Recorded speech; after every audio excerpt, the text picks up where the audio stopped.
You're watching Tim's Take Live, and I'm your host, Tim Black. Woo! People gonna be mad. Hey, I'm Tim Black. Cleveland, you are on my shit list. I mean, you were probably already on my shit list. You in, shit. Ohio, Florida, Missouri, shit list city. New York, all on my shit list. But this latest news about how you want to treat the Tamir Rice situation, how you want to deal with this federal lawsuit, your response to the federal lawsuit about your officer shooting a 12-year-old kid, that shit is not even, Now, I've seen some bigoted shit be done. And I know a city's in it to, make money, keep their money, and don't want to have to pay out. But come on. Your officer shot this kid within 2 seconds. 2 seconds! Uno dos. That's it. Took his life. Now, if I'm talking to a 12-year-old and they're doing something else or whatever, and I say, hey, put that down. Huh? That's it. That's all you gave him. People, I want you people to understand, it's not my goal to come out here and do a sad story after sad story, but damn it, man. What am I going to do? I got a story like this. I got it. I mean, it's the truth. It's what's going on. Well, Tim, don't talk about race. Damn it, that's what's happening. I'm going to use my platform for something else. And you know what? When I see guys like Charles Blow who won't add me on Twitter and guys like Roland S. Martin who won't add me on Twitter, is it because I'm so small? It's starting to become like I'm not so small. It's like they don't like what I'm saying. People don't like what I'm saying because, look, I question anybody who's propped up with a platform who doesn't speak on an issue like Tamir Rice boldly, loudly, and decisively. I question them. And let me put it in a better way. I question anyone who's given a platform, particularly anyone African-American, who's confronted with an issue such as Tamir Rice right now, what we're dealing with in Cleveland, who doesn't get on that microphone and tell it and call it out for what it is. I question their sincerity and if they're brought off, if they're an agent of the beast. Y'all heard me, right? I question if they're an agent of the beast. See, because Tamir Rice, they're saying that Tamir Rice caused his own death. On the third rail on the subway, like, hey, get your ass off the train track. Fuck you, I'm playing. Can't, no, please, you see the sign, put down, don't walk on the third rail, don't do it.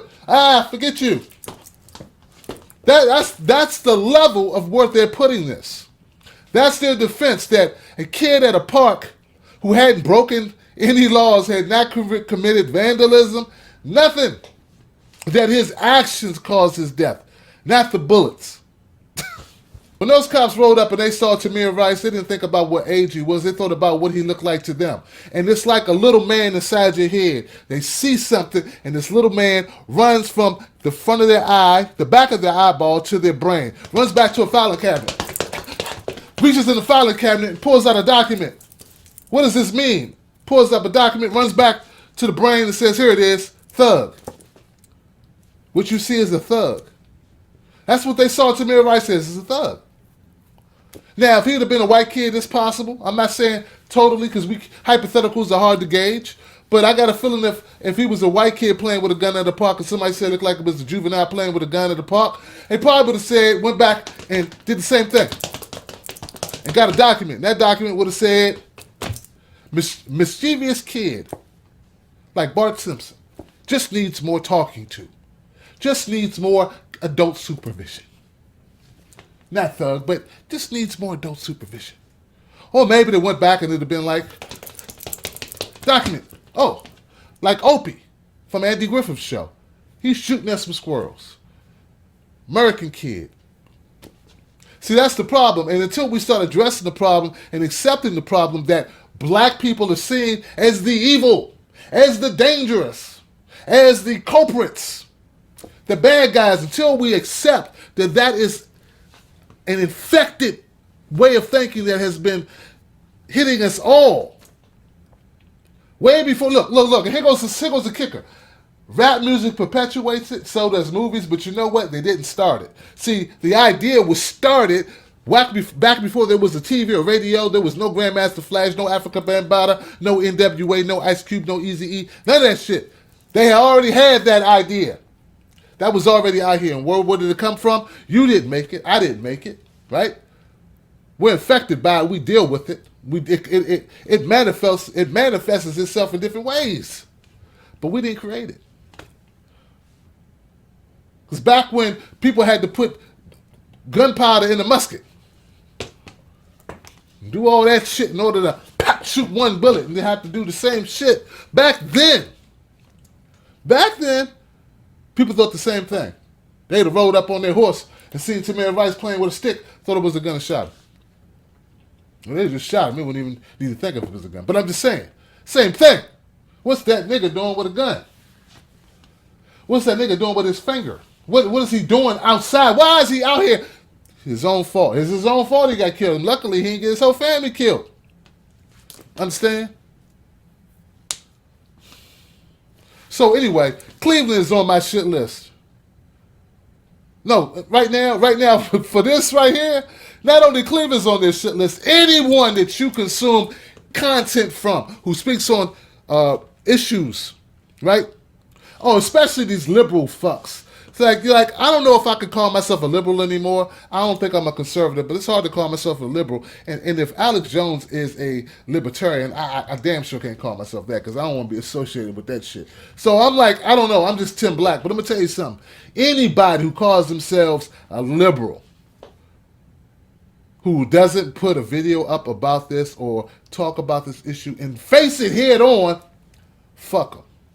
I'm serious. Fuck them. Because they are not speaking truth. They want to sit back and talk about feminism. They want to sit back. They want to talk about, the easiest shit to talk about. They don't pick the hard things. And then they want to hide. They don't want to pick the hard topics. They don't want to pick the controversial stuff to talk about. They want to stay in their warehouse. Because they're really not here for you or for the truth. They're here for their own means. They're here for their own bullshit.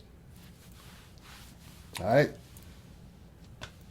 Cleveland, do the right thing, you sons of bitches, because right now, you're not only... right now, you're being seen as stupid and slithery and snaky. But if this continues, and you don't reverse this, you're the worst city in the world.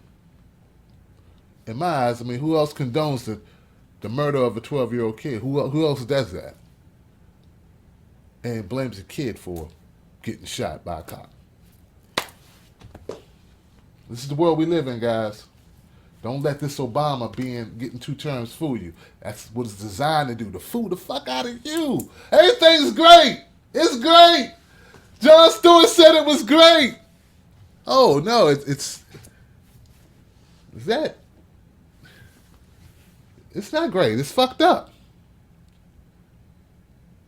Maybe even more so.